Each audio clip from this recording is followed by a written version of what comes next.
Adding or subtracting rational expressions. Before we jump right into rational expressions, we're going to start with a warm-up of adding basic fractions. So when you're adding basic fractions, you must always create a common denominator. And creating a common denominator can sometimes mean that you're multiplying each expression by the alternate denominator, and sometimes it might mean that you're only multiplying by part of a denominator. So looking at number 1, we have 1 over 3 plus 3 over x. Looking at these denominators, they don't have anything in common. So I'm going to multiply each expression by the opposite denominator. I'm going to multiply the first expression by the denominator of x. And when you do that, you're multiplying the top and bottom by that denominator. And the second expression, I'm multiplying the top and bottom by 3.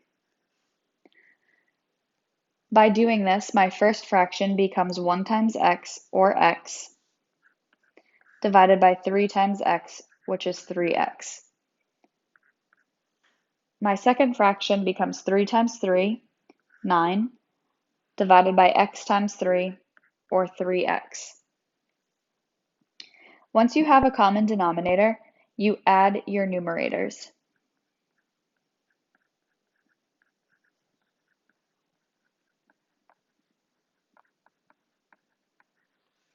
So in order to add these numerators together, we have x plus 9, which we write just like that.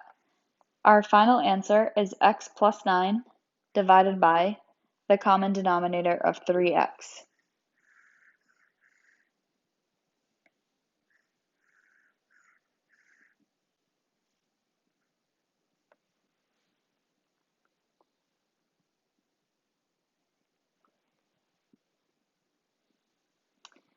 Number 2 is a subtraction problem. We have 5 over 6 minus 5 over 6x. When you're looking at this problem and you look at the denominators, the first expression has a denominator of 6 and the second expression has a denominator of 6x. So if you multiply the first expression by x, both the top and bottom, that's actually going to create your common denominator. You won't have to do anything to the second fraction because you only had to multiply in that single value of x. Our first fraction becomes 5x over 6x, and we're subtracting 5 over 6x. So by multiplying that value of x, you can see that we clearly created a common denominator. And once you create that common denominator, you're just going to subtract the numerators.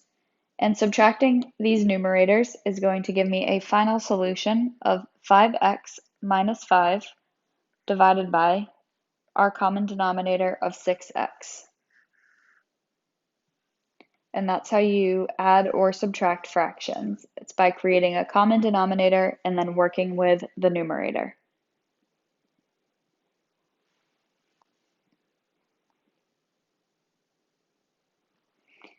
So moving on to adding or subtracting a rational expression, there's 5 steps to this.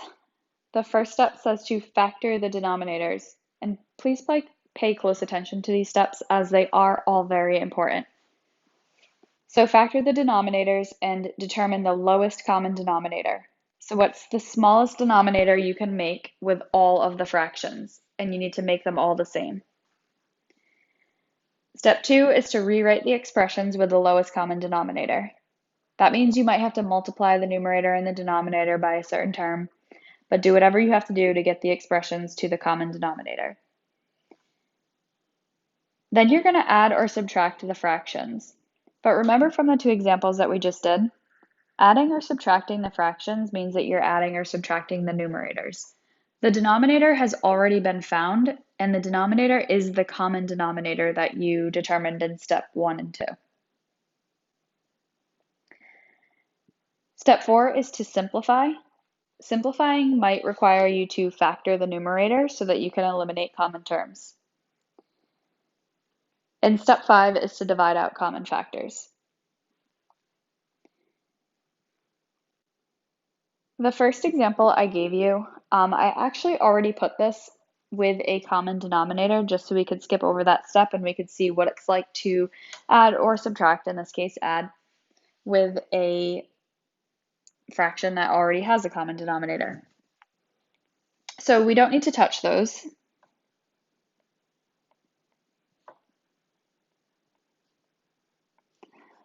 Once we have a common denominator, the directions say that we now need to add the numerators together.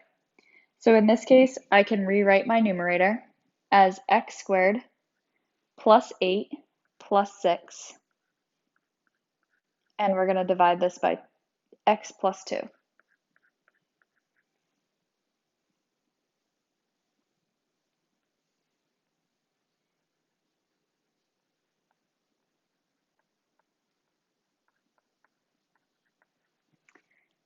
I'm going to simplify my numerator, writing this as x squared plus 14 divided by x plus 2.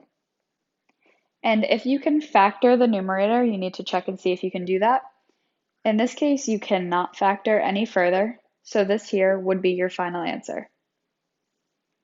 This one was nice and short.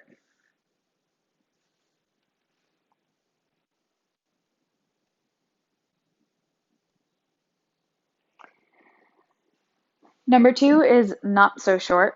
So we have x over x plus 1 plus 2x minus 1 divided by x squared minus 3x plus 2.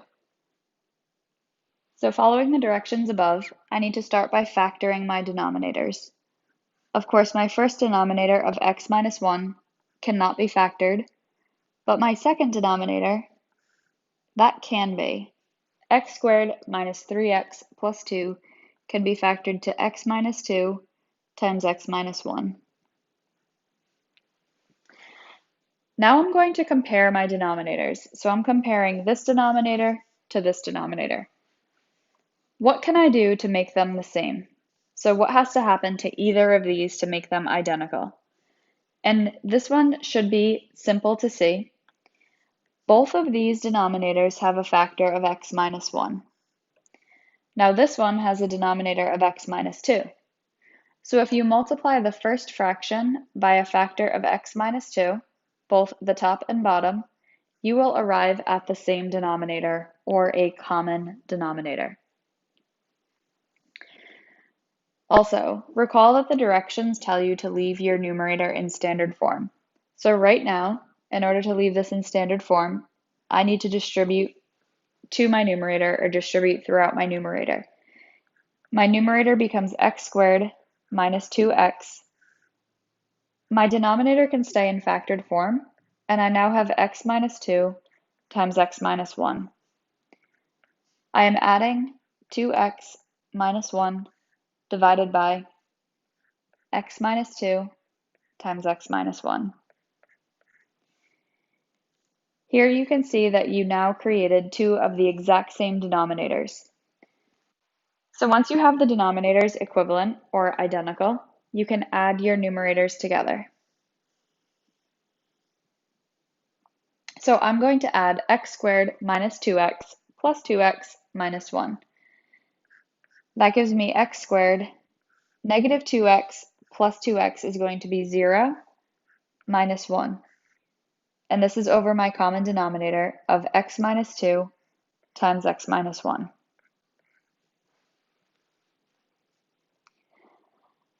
Now the directions will tell me to factor my numerator if possible, and you want to check to see if you can eliminate any factors.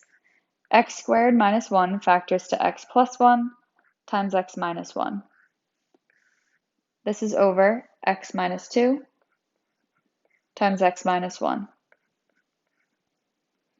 I have a common factor of x minus 1 that can be eliminated, and my final answer is x plus 1 divided by x plus 2.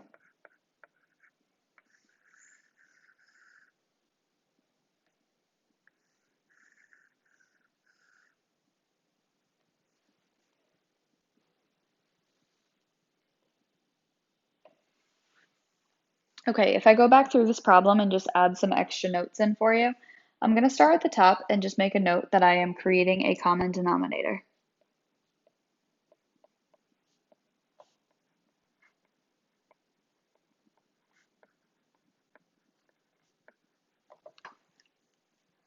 And then in the next step, I'm going to write that I need to add my numerators together.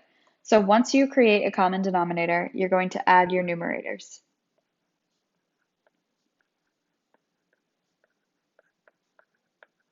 And in parentheses, I'm just going to put in standard form. You can only add if they are in standard form.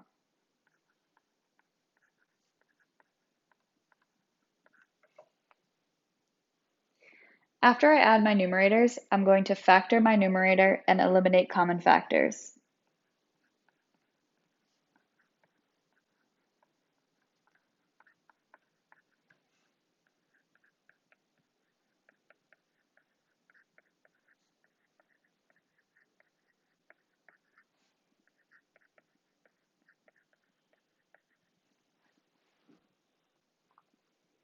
And once you do all of that, you will arrive at the final answer.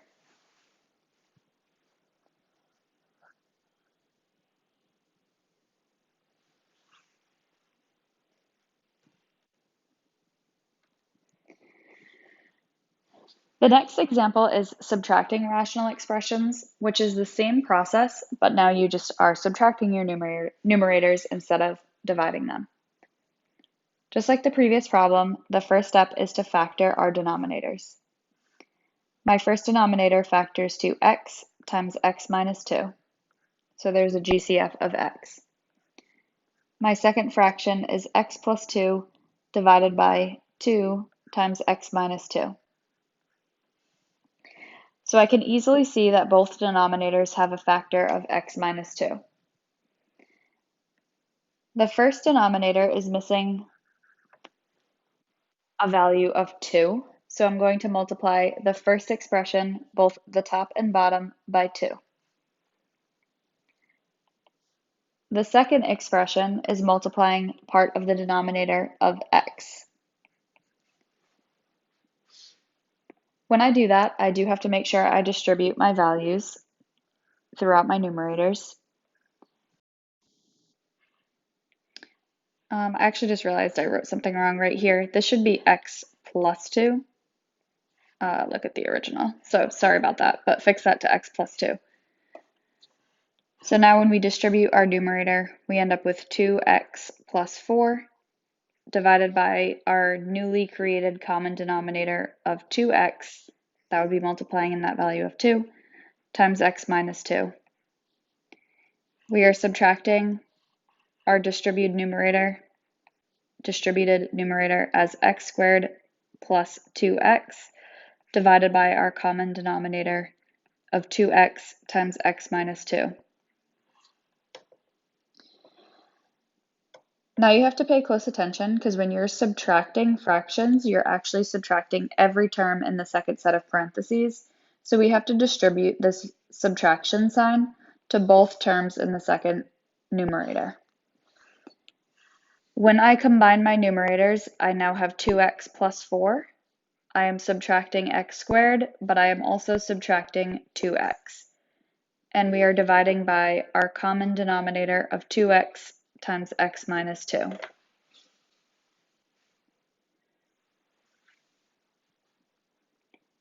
At this point, you have to simplify this numerator by combining like terms. 2x and negative 2x will be eliminated. We're left with a numerator of negative x squared plus 4 divided by 2x times x minus 2. Now, in this numerator, you have to recognize that subtraction sign, or the negative sign, which starts the function. Previously, when we learned about factoring, we learned that you can never have a negative leading coefficient. So I'm going to factor out a negative 1 of that numerator, leaving me with x squared minus 4 divided by 2x times x minus 2. And now at this point, you can factor x squared minus 4, the two factors that multiply to negative 4, and add to 0 are positive 2 and negative 2. So our numerator becomes negative 1 times x plus 2 times x minus 2. divided by the common denominator of 2x times x minus 2. We have one common factor here. We can eliminate x minus 2. By eliminating x minus 2, our final answer is negative 1 times x plus 2 divided by 2x. And I encourage you to leave it in factored form like we talked about yesterday. This here is your final answer.